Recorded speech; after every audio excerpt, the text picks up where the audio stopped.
Today's day 46 of the Omer, Netzach of Malchut. I want to tell a bit of a personal story here. Now, my wife and I, we were homeschoolers for years. And, our son was homeschooled from the beginning of second grade all the way through sixth. And in seventh grade, we decided to send him back to school. But we hit a certain amount of conflict. Getting a teenager out of bed in the morning is not an easy thing.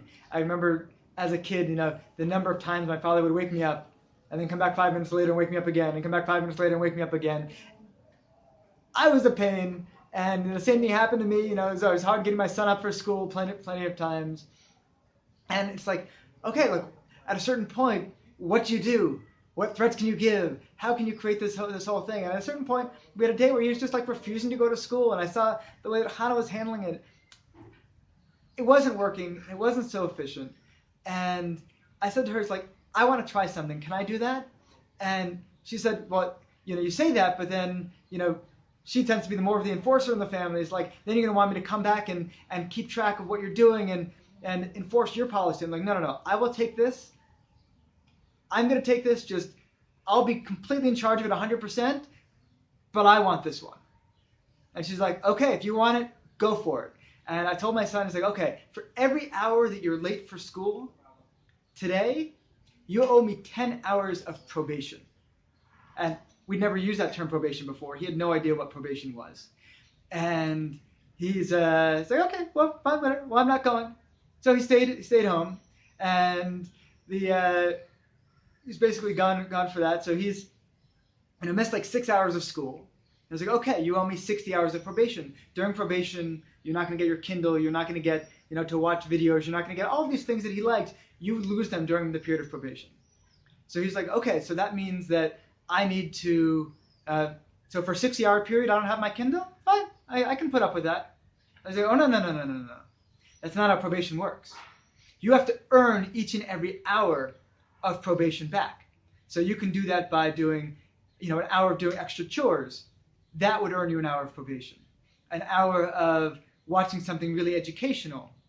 That would earn you additional probation. So there are all these things we allowed him to do around the house that would earn him his probation. And suddenly he realized, whoa, wait a second, I just got 60 hours of enforced community service, essentially, or additional learning because I didn't get myself out of bed. And he fought it for a bit, but then he's like, we saw that he actually started getting in with it and saying, okay, well, can I earn probation by doing this? Can I earn probation by doing that? And we had him listening to audiobooks of really strong personal growth books that he'd listened to on his way to school and on his way back. And that would earn him probation. And he'd have to write me reports for the things he was learning. And he'd want to keep track of all the different things that he did. And we kept track of all the time that he earned there. And he really liked it. It's interesting. He had that structure and he had these expectations. And he was learning all of these life skills through this probation.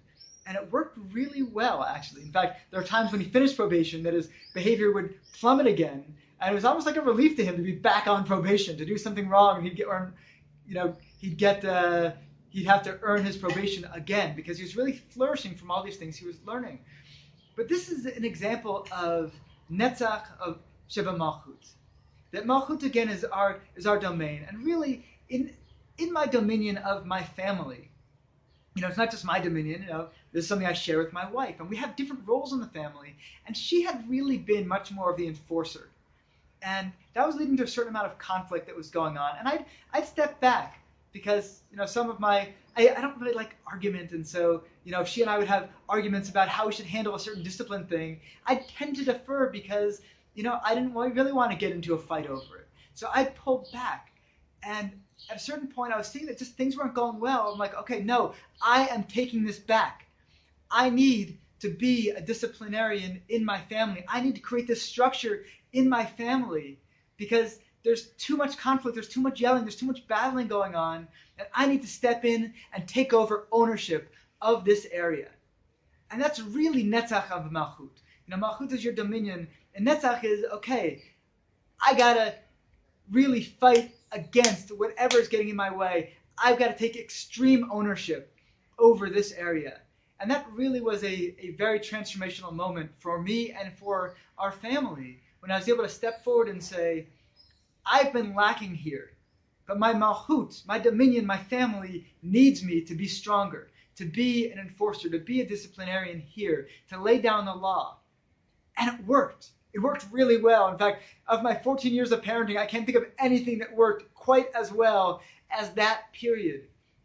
And it was because I stepped forward and I said, I need to own this. I can't defer any longer.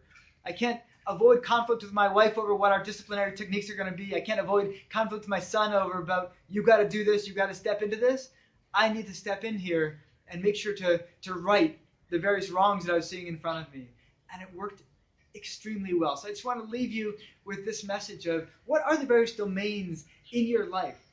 Are there any that you're kind of pulling back from? You're not taking real ownership over. Do you need to step forward and take this incredible ownership? And can you do that today?